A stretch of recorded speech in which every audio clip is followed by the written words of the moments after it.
Good morning students. जैसा कि आप जानते हैं, आप सभी का सारण गुरु डिजिटल प्लेटफॉर्म पे स्वागत है। आज पुनः मैं रेनबो पार्ट 2 का नेक्स्ट पोएम, जिसका नाम है sweetest love I do not go, लेकर आपके सामने प्रस्तुत हूँ।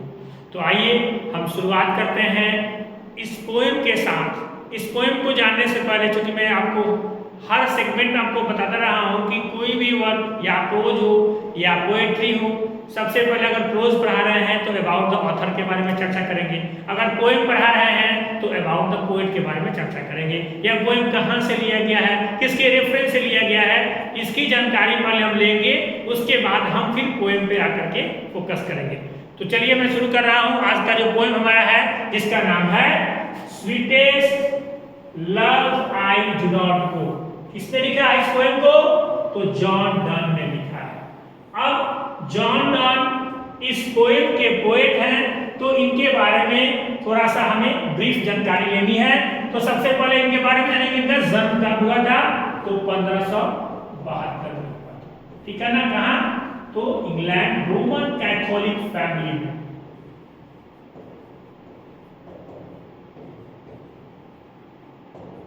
रोमन कैथोलिक फैमिली में इनका जन्म हुआ था और जो इनकी मृत्यु है वो 1631 में हुई थी। ठीक है। इनका जो एजुकेशन था, जॉन डन का जो एजुकेशन था, वो कहाँ हुआ था? ऑक्सफोर्ड यूनिवर्सिटी में। कहाँ हुआ था? Oxford university. और चूंकि इनको राइटिंग से बहुत प्यार था, तो इनके बहुत सारे इंपॉर्टेंट वर्क्स आपको अभी मैं एक एक करके डिस्कस करूंगा। लेकिन जो इनका सबसे इंपॉर्टेंट सेगमेंट है, जॉन डन किस लिए फेमस है, यह आपको जानना चाहिए, क्योंकि एग्जाम में पूछा जाता है। आए चाहे वो एमसीक्यू के रूप में हो या अदर टेक्स्ट के रूप में, अगर पूछेगा कि जॉन डन किस पोएट के कैटेगरी से बिलोंग करते हैं, तो इनकी जो कैटेगरी है वह है मेटाफिजिकल। क्या है? ये है मेटाफिजिकल पोएट। मेटाफिजिकल पोएट, जितने भी पोएट्स हैं उसमें जॉन डन की एक अपनी पहचान है। अपनी क्यों पहचान है? क्योंकि इनकी जो राइटिंग है, उस राइटिंग में यह क्या करते हैं? कॉम्प्लेक्सिटी को दर्शाते हैं, लव को दर्शाते हैं, इटर्निटी को दर्शाते हैं। उसके अलावा जो एक इंपॉर्टेंट सेक्टर है, दैट इज स्पिरिचुअलिटी, यहाँ भी दर्शाते हैं। तो इनकी जो राइटिंग है वो बहुत ही इंपॉर्टेंट फैक्टर्स को डोनेट करती है। इसलिए जॉन डन जो है वो मेटाफिजिकल पोएट के कैटेगरी में एक फेमस और एक अहम अपना रोल अदा करते हैं। अब हम आते हैं आज का जो पोएम है, जिसका नाम है sweetest love I do not go. इस पे चर्चा करेंगे। यह पोएम कहाँ से लिया गया है, क्यों लिया गया है, किसके रेफरेंस से लिया गया है, इसकी हमें जानकारी चाहिए। तो आपको बता दूं कि आपका जो पोएम है sweetest love I do not go, John Donne की जो बिलवेड है, जिनका नाम क्या है? एनी। जॉन डन की जो पत्नी है, जो प्रेमिका है, जिनका नाम एनी है, उसी के याद में यह कविता जॉन डन ने लिखी है। जो कब लिखी गई है? तो 1611 में यह कविता लिखी गई है। यह जो कविता है वह किस पे सबसे based on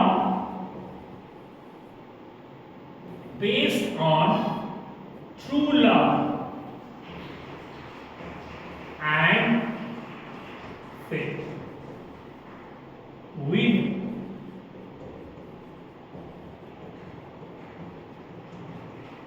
eternity. True love, एक सच्चा प्यार क्या होता है, विश्वास क्या होता है, और इटर्निटी का मतलब होता है शाश्वत, एवर टाइम, हमेशा चलने वाला, ठीक है। तो चूंकि आपको पता है कि यह पोएम जो है वो प्योर लव के ऊपर लिखा गया है, तो हम लव की चर्चा करते हैं। There are two types of love in this world. दो तरह के प्यार होते हैं। कौन कौन से? पहला होता है फिजिकल लव और दूसरा होता है वह प्लेटोनिक। प्लेटोनिक जिसको हम लोग इटर्नल भी कह सकते हैं। क्या कह सकते हैं? इटर्नल लव भी कह सकते हैं। तो अपने प्रेमिका के लिए यह पोएम जॉन डन ने लिखी। कब लिखी? 1611 में लिखी, जो कि कंप्लीटली किस पर बेस्ड है? ट्रू लव, सच्चा प्यार क्या होता है, फेथ क्या होता है, इटर्निटी के साथ, इस पे यह पोएम जो है वो बेस्ड है। और जब मैंने लव की चर्चा की तो आपको पता है कि इस दुनिया में दो तरह का प्यार होता है। पहला जो होता है वो फिजिकल लव होता है और दूसरा होता है इटर्नल लव, शाश्वत, जो कंटिन्यूअस फुल लाइफ चलते रहता है, ठीक है।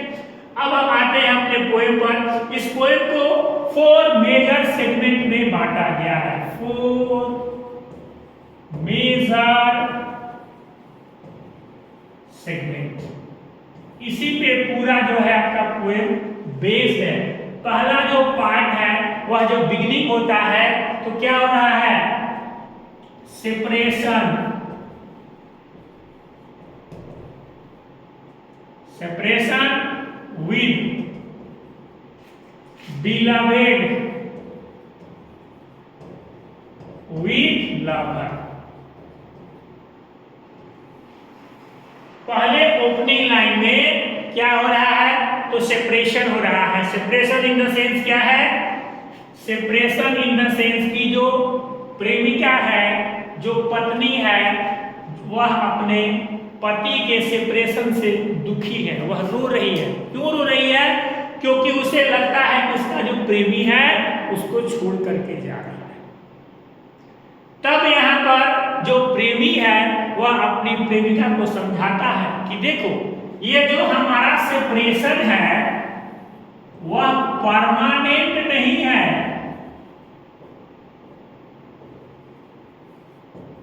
ये परमानेंट नहीं है। क्या है ये?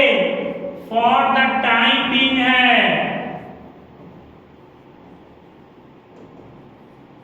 क्या है? फॉर द टाइम बीइंग, कुछ समय के लिए है। क्यों? क्योंकि तुम्हें पता है कि यह जो तुम सोच रही हो कि यह हमारा जो प्रेमी है मुझे हमेशा हमेशा के लिए छोड़ के जा रहा है, ऐसी बात नहीं है। मैं कुछ समय के लिए इसलिए आपसे अलविदा कर रहा हूं, विदा ले रहा हूं, ताकि जो मेरा पर्सनल ग्रोथ है, क्या है? Personal growth and development, either the career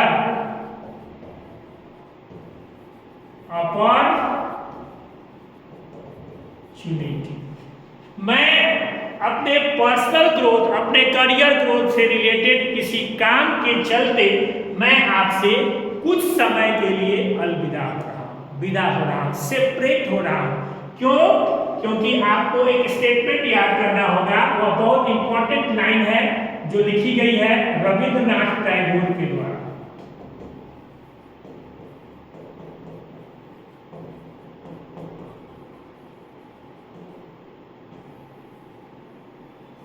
क्या लिखी है रविंद्रनाथ टैगोर ने? Meeting and parting are two seen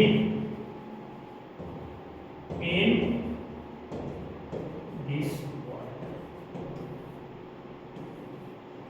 Rabindranath Tagore ने लिखा है अपने पोस्टमास्टर, एक जो टेक्स्ट है, एक जो प्रोज है, स्टोरी है, उसमें कि meeting and parting are two seen in the world, मतलब कि हम जिससे मिलते हैं उससे बिछड़ते हैं। यहाँ भी वही चीज है, लेकिन दूसरे सेगमेंट में पोएट यह कह रहा है कि हमारा और आपका जो सेपरेशन परमानेंट कब होगा? whenever we have death.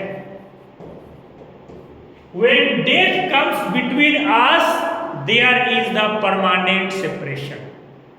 कह रहा है कि आपको पता है कि जो भी इस दुनिया में आया है, जन्म लिया है, उसको एक न एक दिन हमेशा के लिए दुनिया छोड़ना है, अलविदा कहना है। लेकिन वह किस समय होगा? जब डेथ आएगा हमारे बीच, जब हमारे बीच मृत्यु आएगी, तभी हमारा परमानेंट मतलब सेपरेशन होगा, उसके बगैर नहीं। इसके तीसरे सेगमेंट में पोएट जो है वो क्या कह रहा है? Reference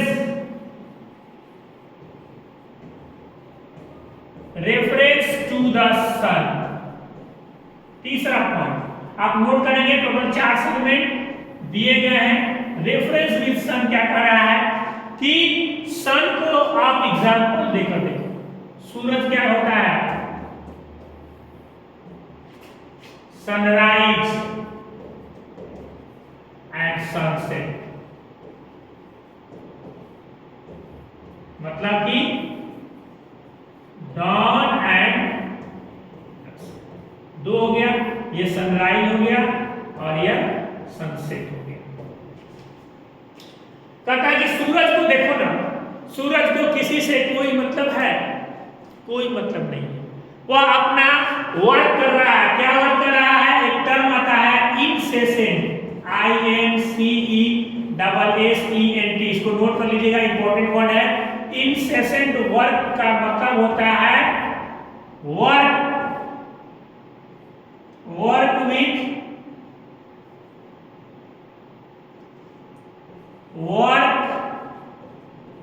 with continuity without break। Break का मतलब कि यहाँ पर हैबिचुएटेड, ब्रेक का मतलब कि स्टॉप नहीं, ब्रेक का मतलब है कि आप एक टाइम के बाद फिर अपना वर्क, मतलब कंटिन्यूअस वर्क आप कर रहे हैं एक स्लॉट के रूप में, जो कि कभी खत्म नहीं है। क्यों? क्योंकि आपको पता है कि सुबह में early in the morning sunrise होना है, शाम के समय सनसेट होना है। तो यहाँ क्या है? ये राइजिंग है, सनसेट है, मतलब यहाँ पर बर्न है, यहाँ डेथ है। लेकिन एक दूसरे फेज के उम्मीद के साथ पुनः शाम को सूरज जो है वो अलविदा होता है, लेकिन अपने यूजुअल टाइम के साथ पुनः सनराइज भी हो जाता है। ठीक वैसे ही the poet compares himself with the sun, that after a short span of time when sun rises and sunset continues with the particular span of time with interval or with break, the same with our separation is for time being, that is not continuously, time being होगा। Time being क्यों होगा? क्योंकि मैं जब अपनी जो जिस कर्तव्य के लिए, जिस काम के लिए मैं आपसे कुछ क्षण के लिए, कुछ समय के लिए विदा ले रहा हूं, वह जैसे ही काम कंप्लीट होगा पुनः मैं आपके पास आ जाऊंगा। इसलिए ये हमारा परमानेंट सेपरेशन नहीं है। परमानेंट सेपरेशन तभी होगा जब हमारे बीच और आपके बीच में मृत्यु का काल है, मृत्यु का फेज आएगा, तभी हम एक दूसरे से परमानेंट अलग होंगे। इसलिए आप चिंता ना करें, क्योंकि अगर आप रोएंगी, अगर आप दुखी रहेंगी, तो मैं अपने काम पे फोकस नहीं कर पाऊंगा। और जब मैं अपने काम पे फोकस नहीं कर पाऊंगा तो दोनों तरह से व्यर्थ है। एक तो आप यहाँ दुखी रहेंगी और दूसरा मैं अपने काम पे दुखी रहूंगा। तो जिस पर्पस के लिए हम आपसे कुछ समय के लिए विदा ले रहे हैं, उसका क्या फायदा? इसलिए आप धैर्य रखें। आप यह ना सोचें कि मुझे कोई दूसरा प्यार करने वाला मिल गया है, या मैं आपके प्यार से ऊब गया हूं इसलिए मैं आपको छोड़ के जा रहा हूं। ऐसी कोई बात नहीं है, क्योंकि हमारा और आपका जो लव है वह क्या है? वह क्या है? प्लेटोनिक लव है, जिसकी मैंने चर्चा पहले की। इटर्नल है, कभी खत्म नहीं होने वाला है। इसलिए आप धैर्य रखें, संयम रखें। एक ऐसा फेज आएगा जब मैं पुनः अपने काम को करके वापस करके आऊंगा। ठीक उसी तरह जैसा कि सूरज को किसी से मतलब नहीं है, अपने ड्यूटी पे वो परम करता है, किसी से कोई लस्ट नहीं है, हैबिचुएशन के साथ डेली एक उम्मीद के साथ वह सूर्योदय होता है, आशा की किरण लेकर के आता है। कुछ समय बाद वो अस्त हो जाता है, लेकिन पुनः वापस सेकेंड डे आता है। मतलब कि वह परमानेंट वह सेपरेशन नहीं हो रहा है। वहां पे एक टाइम के बाद पुनः एनर्जाइज होकर के वह अपने आपस में वह कंटिन्यू करता है। ठीक उसी तरह मैं अभी आपके लिए आपके साथ अलविदा हो रहा हूं, लेकिन जैसे ही मेरा वर्क खत्म होगा मैं पुनः आपके पास आऊंगा। अब अगले फेज जो हमारा चौथा फेज है वह क्या है? तो कंपैरिजन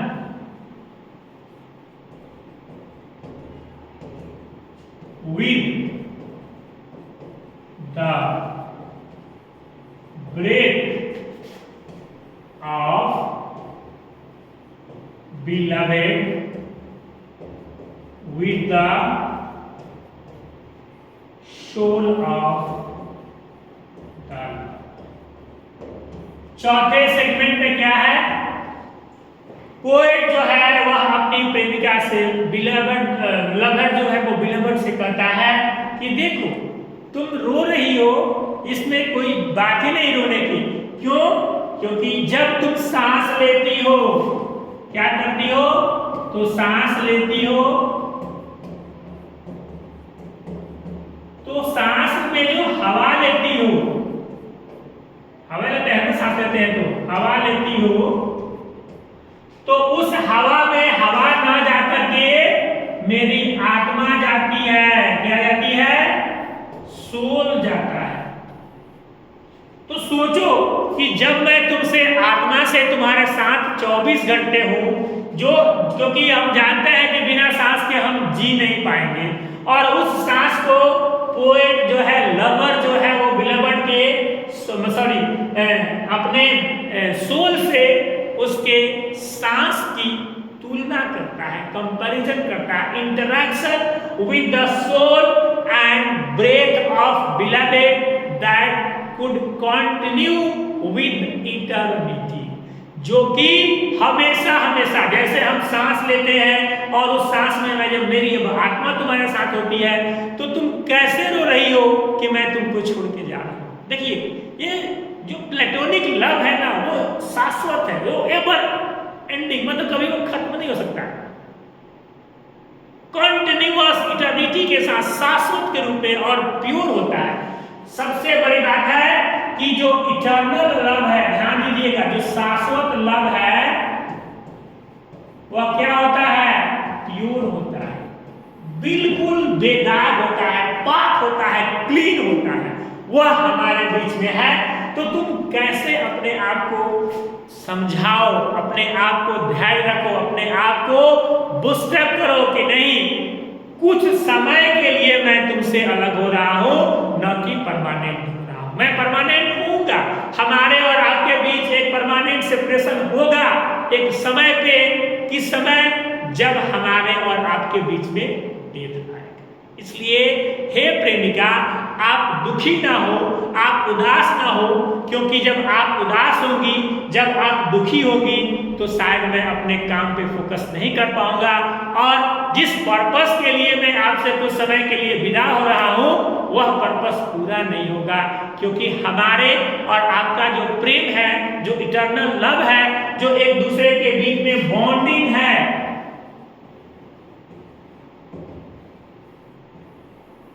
वह कभी खत्म नहीं होगी। इस बात को ध्यान में रखते हुए मैं आपसे कुछ समय के लिए विदा होना चाहता हूं। तब तक के लिए आप आराम से, धैर्यपूर्वक, हंसी पूर्वक रहिए, ताकि मैं भी अपने जिस कार्य क्षेत्र पे जा रहा हूं, जिस पर्पस से आपसे अलग हो रहा हूं, वह समय से पूरा कर सकूं और पूरा करने के बाद पुनः मैं आपके पास आकर के जैसे हम लोग एज यूजुअल अपने लाइफ को बिताते हैं ठीक उसी तरह अपने लाइफ को बिताएं। यही इस कविता का समरी है, थीम है। अब चूंकि आपके एग्जामिनेशन में जो क्वेश्चन आएंगे वह एमसीक्यू भी आएंगे,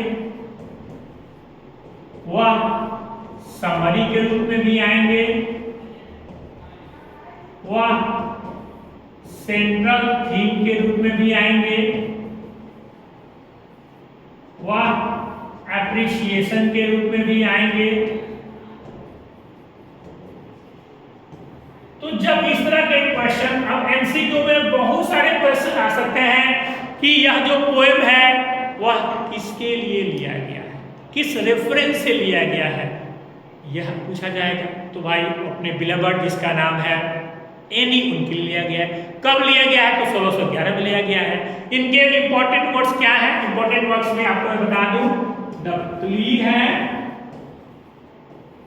और भी बहुत सारे, यह एक सैटरिस्ट भी है, ध्यान रखिएगा, पोएट है, क्लासिकल राइटर भी है। ये सारे चीज आपको जॉन डन के अंतर्गत मिलेंगे। इसलिए सबसे जो है वो मेटाफिजिकल पोएट्री के कैटेगरी में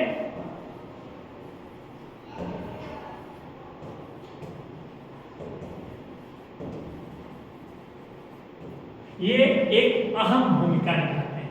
तो जब आप समरी लिखने की बात आएगी या सेंट्रल थीम लिखने की बात आएगी या एप्रिसिएशन लिखने की बात आएगी, तो सबसे पहले मैंने क्या बताया कि अबाउट द पोएट के बारे में थोड़ा सा आप लिखेंगे। उसके बाद ये जो पोएम को हमने कितने रूप में डिवाइड किया, डिवाइडेड इनटू 4 सेगमेंट।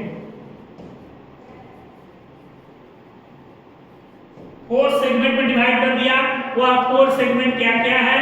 वो पहला फेज जो दोनों के बीच में comparison between the love, eternal love and real love. दूसरा फेज में जब वह सेपरेशन किसके साथ कर रहा है, तो डेथ के साथ कर रहा है। तीसरे फेज में वह जब तुलना कर रहा है किसके साथ, तो सन के साथ। और चौथे फेज में जब तुम सांस लेती हो तो सोल के साथ। तो ये चारों जब अलग अलग सेगमेंट पे आप पॉइंट टू पॉइंट लिखेंगे तो आपका आंसर क्या होगा, इफेक्टिव होगा। क्या होगा?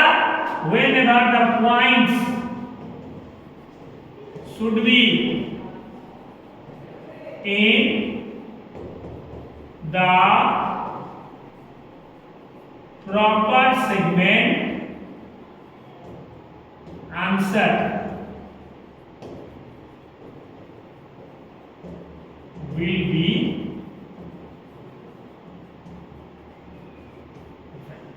कंप्लीट हो जाएगा आपका आंसर।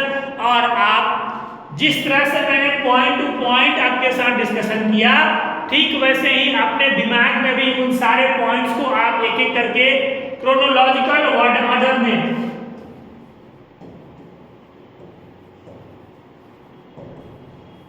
क्रोनोलॉजिकल ऑर्डर में आप दिमाग में बैठाएंगे फेज वाइज, और चारों फेज को आप अलग अलग सेगमेंट में लिखेंगे। और फिर आप कंक्लूजन में क्या लिखेंगे कि जो दोनों के बीच में सेपरेशन है वह फॉर द टाइम बीइंग है, नहीं कि इटर्नल है और परमानेंट है। इसके साथ हम फिर पोएम के लाइंस को क्लोज करेंगे।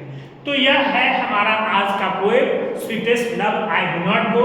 मैं आशा करूंगा कि आपको मैंने जितने पॉइंट्स का डिस्कशन किया, एक बार पुनः आप देख लीजिए सारे पॉइंट्स को। ये आपका पहला जो पेज था, इसमें हमने चर्चा किया इनके बारे में, क्या क्या इन्होंने पॉइंट्स लिखा उसके बारे में लिखा। फिर दूसरे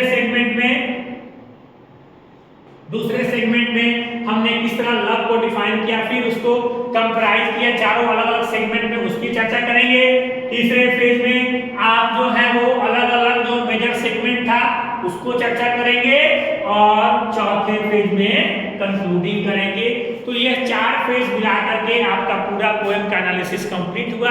और मैं आशा करूंगा कि ठीक वैसे ही जब अगर एग्जामिनेशन पॉइंट व्यू में अगर समरी हो या क्रिटिकल एप्रिसिएशन हो या सेंट्रल थीम हो या अलग कोई भी अगर क्वेश्चन पैटर्न अगर आप एग्जाम में आता है, चाहे वो एमसीक्यू हो या लॉन्ग हो या शॉर्ट हो, आप इस सेगमेंट में जो अपने आंसर को लिखेंगे, इफेक्टिव पॉइंट्स होगा, इफेक्टिव आंसर होगा, इसके साथ साथ आपकी खुद की राइटिंग स्किल भी डेवलप होगी। इसलिए देखिए, जब भी मैं आपको, चाहे वो प्रोज हो या पोएम हो या आपके ग्रामर हो, ग्रामर को मैं कंप्लीटली आपके एक्टिविटी बेस से जोड़ता हूँ, क्योंकि सिर्फ रूल लिखना आपका पर्पस नहीं है, उस रूल को पढ़ करके अपने स्किल को डेवलप करना, खासकर writing skill, the same with the prose and poem also.